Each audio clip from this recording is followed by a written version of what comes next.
যাও যাও, ধাক্কা দাও, হালকা ধাক্কা দাও। আমার গাড়িটার এখানে দাঁড়াও, এখানে সাইড করো, এখানে সাইড করো, এখানে সাইড করো। তো হচ্ছে তোমার নাম কি বলো তো? ইয়াসিন। বয়স কত? 5 বছর। আচ্ছা, আর আপনার তো এই যে পায়ের অবস্থা, এটা হচ্ছে প্যারালাইজড হয়েছিল মনে হয় না? পোলিও। ক্লাস 7-এ যখন পড়তেন? আচ্ছা, তো হচ্ছে বাবা গো টাকার অভাব, চিকিৎসা করাইতে পারে না, চিকিৎসা করলে ভালো হইতো। আচ্ছা, চিকিৎসা অনেক দূরে, বাইরে যাওয়া লাগবে, মাদ্রাস। এটা হচ্ছে আল্লাহর একটা পরীক্ষা। আচ্ছা, তুমি যে ধাক্কাইতেছো, তোমার হাতে ব্যথা আসে? ব্যথা আসে না, কারণ ব্যথা না আসার কারণ হচ্ছে মা তো, যার কারণে ব্যথা আসে না। মায়ের প্রতি বাচ্চাদের টান থাকে অন্যরকম। তো আসলে হচ্ছে ওনারা হচ্ছে এইদিকে হচ্ছে 2টা রেস্টুরেন্ট আছে, হচ্ছে ওইখানে রেস্টুরেন্টের হচ্ছে শেষে সেল দেওয়ার পরে যা থাকে ওনাদেরকে দেয়। হ্যাঁ, রেস্টুরেন্ট থেকে সেল দেওয়ার পরে যা থাকে শেষে ফেলায় দেওয়ার মতো, ওগুলো হচ্ছে ওনারা প্রায় ডেলি মাঝে মাঝে আসে, এসে ওইখান থেকে নিয়ে যায়, বাসায় খায়। তো আমি আসছিলাম এই রেস্টুরেন্টেই, তো বিষয়টা দেখে আমার খুব খারাপ লাগছে। তো আমি হচ্ছে আমার মুখে মানে আমি খাইতে পারি না, টাকা আছে, আর ওনাদের হচ্ছে টাকা নাই, খাওয়ার চাহিদা আছে। তো আশপাশে মোটামুটি সব দোকানপাট বন্ধ, রাতের বাজে প্রায় 11:30। তো আমি হচ্ছে ওনাদেরকে বললাম যে খাবার নেবেন নাকি টাকা নেবেন? ওনারা বললো যে খাবার নেবে। তো আমি একটা রেস্টুরেন্ট থেকে হচ্ছে খাবার কিনে নিয়ে আসছি। তো ওনাদের রিজিকে যা আছে তাই, আমি এটা আমার কিছু না, এটা হচ্ছে এই যে ওনাদেরকে হচ্ছে খাবার দিয়ে দিলাম। হ্যাঁ, খুশি হয়েছ? খুশি হয়েছ? আসলে আমার খারাপ লাগতেছিল যে একটা রেস্টুরেন্টের সামনে দাঁড়ায় আছে, ওই রেস্টুরেন্টটা ক্লোজ হয়েছে।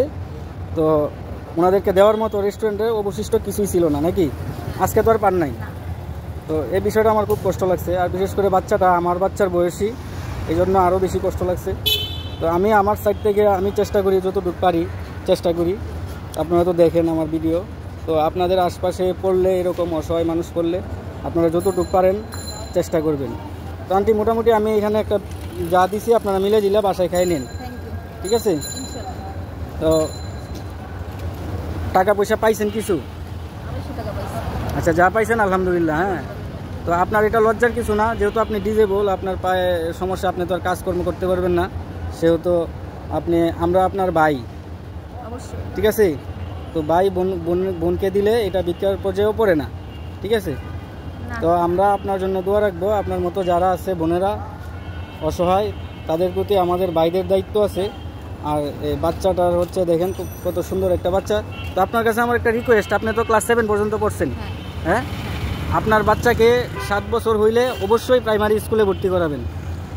না, এই বছরে জানুয়ারিতে নিব, মৌখিকভাবে নুরানিতে কথাবার্তা সব ক্লিয়ার, মানে জানুয়ারি শেষ হয়েছে না, রমজানের পহেলা রমজানে ভর্তি নিব।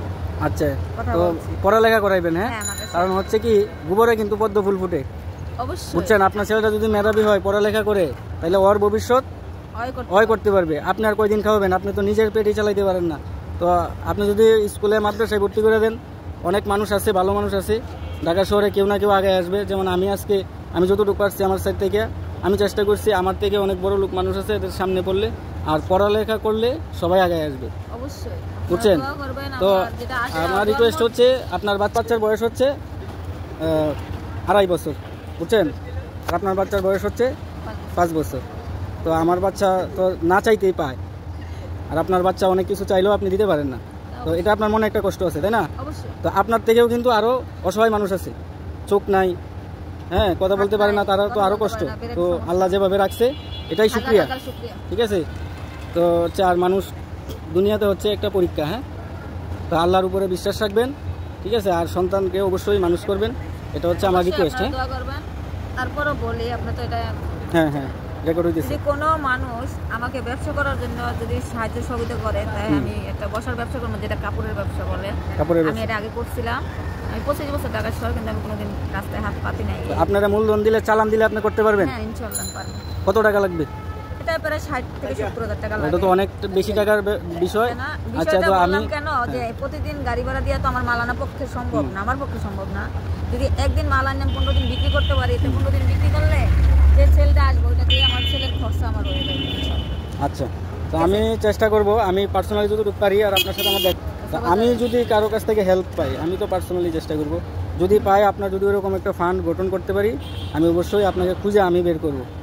বুঝছেন? আমি এরকম আশা নিয়ে আছি। আচ্ছা, তো হচ্ছে আমি যা দিছি এগুলো বাসায় নিয়ে খাই নিন, আর আমার যদি পান আশেপাশে সামনে পড়ে আমার ডাক দিন, ঠিক আছে? আমার হয়তো অনেক সময় টেনশনে থাকি, ছেলেরা সাথে থাকলেও ওই যে পিছনে থাকে, আমার তো টেনশন থাকে, পিছনে থাকে না, গাড়ি ছাড়া দিল কেন, সাইডে গেল, আমার মা অবশ্যই টেনশন করে।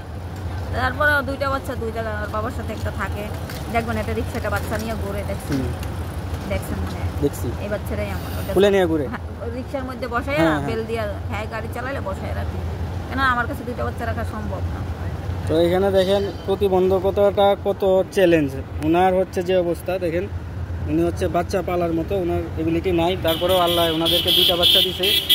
একটা বাচ্চা হচ্ছে যে ইয়াসিন, আর একটা বাচ্চা রিক্সায় নিয়ে রিক্সা চালায়। তো এটা আমরা দেখি বনানীতে অনেকেই দেখি, তো খুব কষ্ট লাগে। তারপরে সব তো আল্লাহর ইচ্ছা। তো আপনারা এরকম যারা আছে তাদেরকে সহযোগিতার হাত বাড়াই দিবেন, একবেলা একটু যদি হাসি ফুটাইতে পারেন এটাই অনেক কিছু।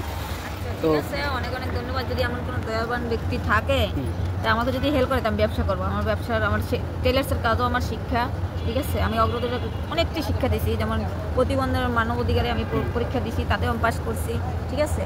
LCDতে এডিডিতে আমি বাইরের সংস্থাগুলো যখন ছিল তখন এতেও আমি পরীক্ষা পাস করছি। ইনশাআল্লাহ আমি আশা করি ব্যবসা আপনারা ওই সংস্থাগুলো থেকে কোনো সাহায্য সহযোগিতা করে না? 4000 টাকা দিছিল শুধু আমাদের আপ ডাউন বাড়ার জন্য। এটা পরে তো আসবো বলছিল সরকার, তো আঙুলটা বললো এই কারণে আমরা ওইটা পাইছি না। আচ্ছা, এরপর আপনি ওই সংস্থাগুলোয় যোগাযোগ রাখবেন? যোগাযোগ রাখবো অবশ্যই, এগুলো তো বাইরের সংস্থা, বাইরে সরকার নাই রেখে বাইরে চলে গেছে।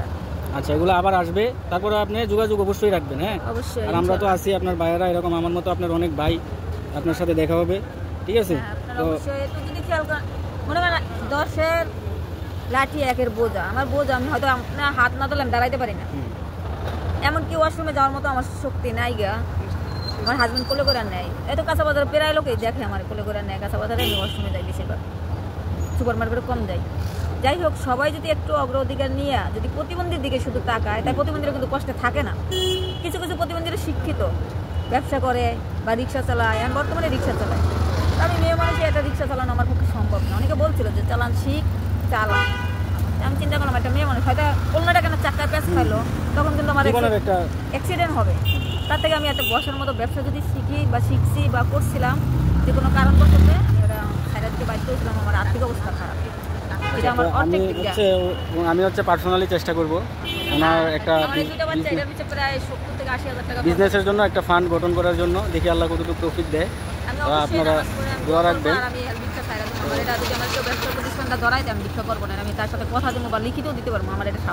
আচ্ছা, আপনার যে গ্রামের বাড়ি এলাকায় ওইখানে তো অনেক বিত্তশালী মানুষ আছে, তাদের সাথে যোগাযোগ হয় না? আর্থিক সাথে আমি 25 বছর ধরে ঢাকায়, আমার বাবা মানসিক অবস্থা খারাপ ছিল, তার জন্য আমরা ঢাকায় এসেছি।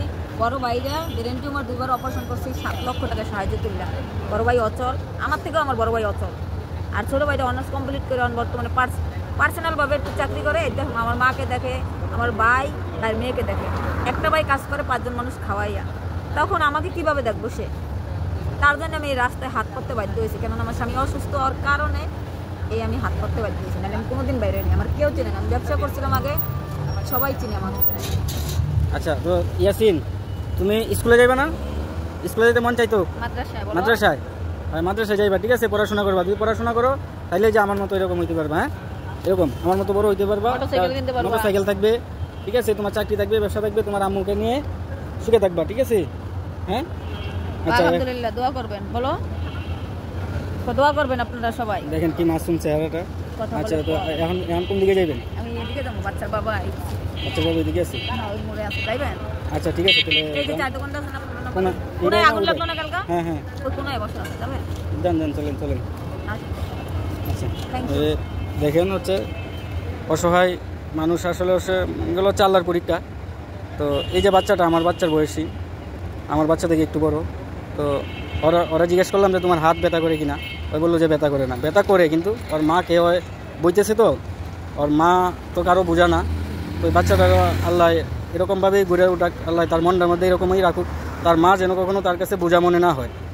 তো এই দোয়াটা আপনারা করবেন। তো ঠিক আছে, গাড়ি ঘুরাও, হ্যাঁ তোমার আব্বুর কাছে যাও। দেখেন এই বাচ্চাটা বয়স হচ্ছে 4 বছর। তো আসলে কষ্ট লাগলেও কিছু করার নাই, জীবনটা এরকম। তো আপনারা সবাই দোয়া রাখবেন ওদের জন্য, আমার জন্য দোয়া রাখবেন।